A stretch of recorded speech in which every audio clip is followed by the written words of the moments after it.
Hey, I'm John Nord, and I'm going to show you how to make Spur swingers and hangers. Stay tuned. Okay, I'll start with 14 gauge cold roll steel. The strips are 5/8 wide, and I cut a strip about 2 7/8 inches long. Then I take my caliper and I set my scribes for 1 inch, and I scribe a 1 inch line off of the ends of the strip, one on one end and one on the other end.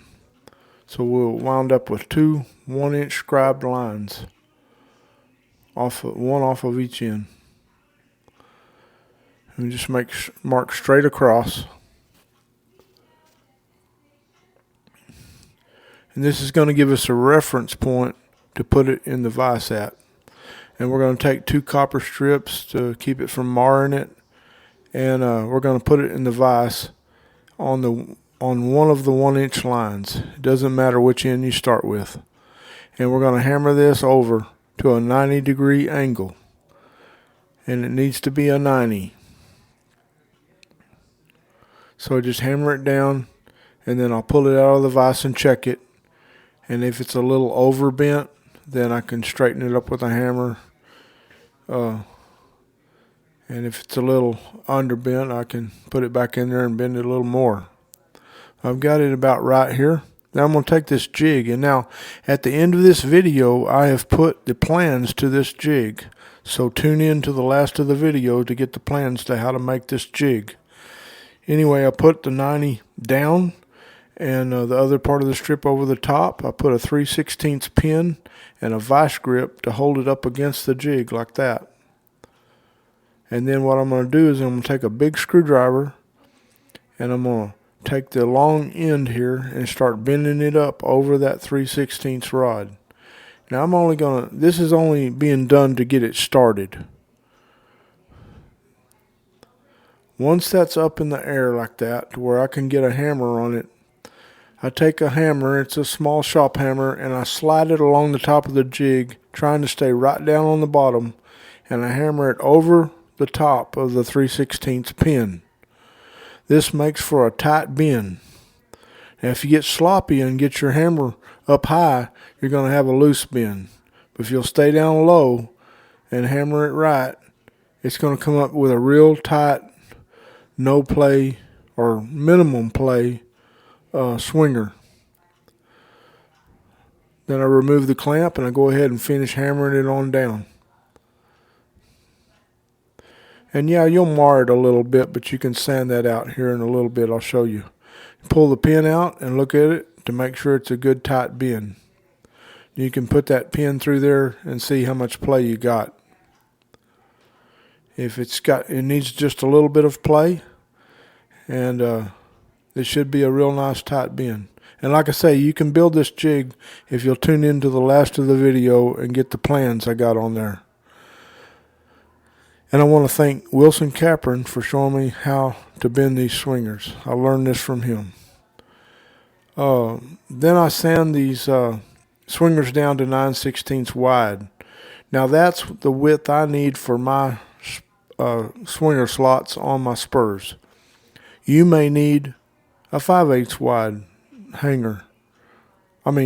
swinger, or you may need a 1/2 inch wide swinger.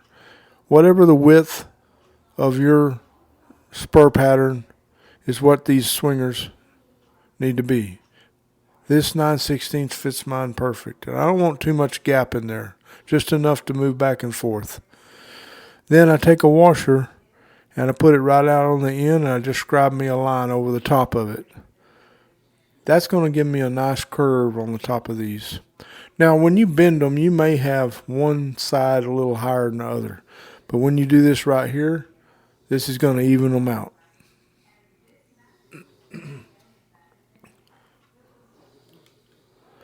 I put a vice grip on it so I can get it on to the belt sander and take it down to my mark. This belt sander is a Bruce Cheney design that I modified some, and I've got a video on how to make it.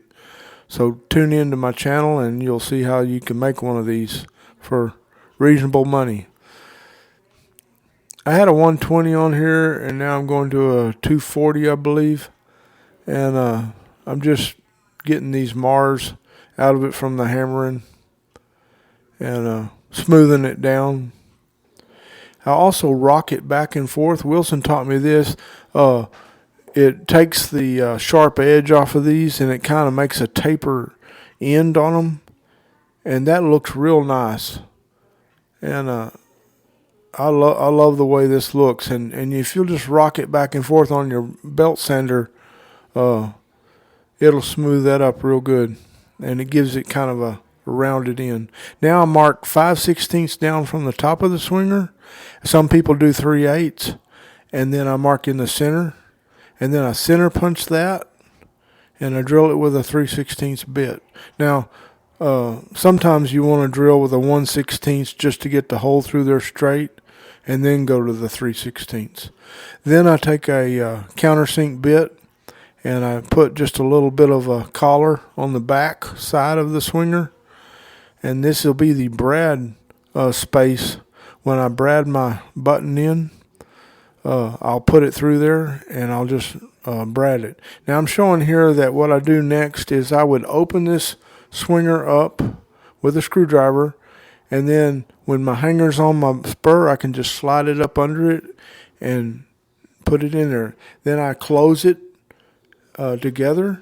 Once it's on the spur, I put the button in it, and then I put it down in a little dish top thing, and I brad it. Now I'm going to show you how I work on the hangers.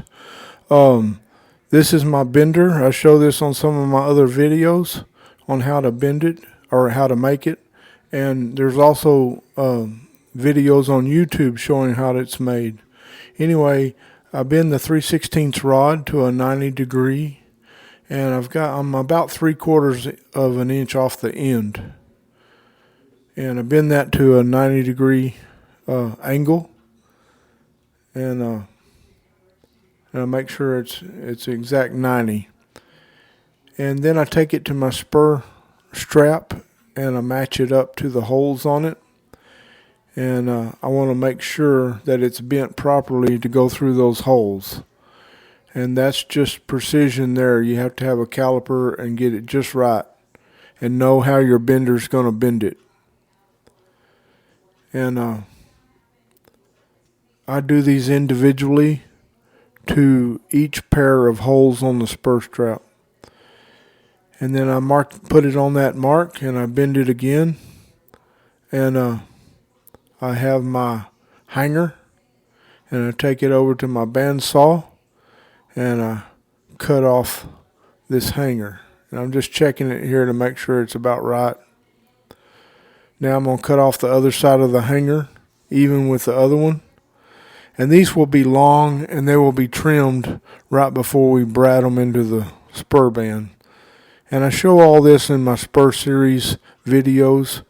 Check them out. I got 2 different series. Anyway, take the chafer off the end and check them out and make sure they fit. Hey, here's the plans to my jig, and hope this helps you make one. Thanks for tuning in. Hey, like and subscribe to my channel. I really appreciate it.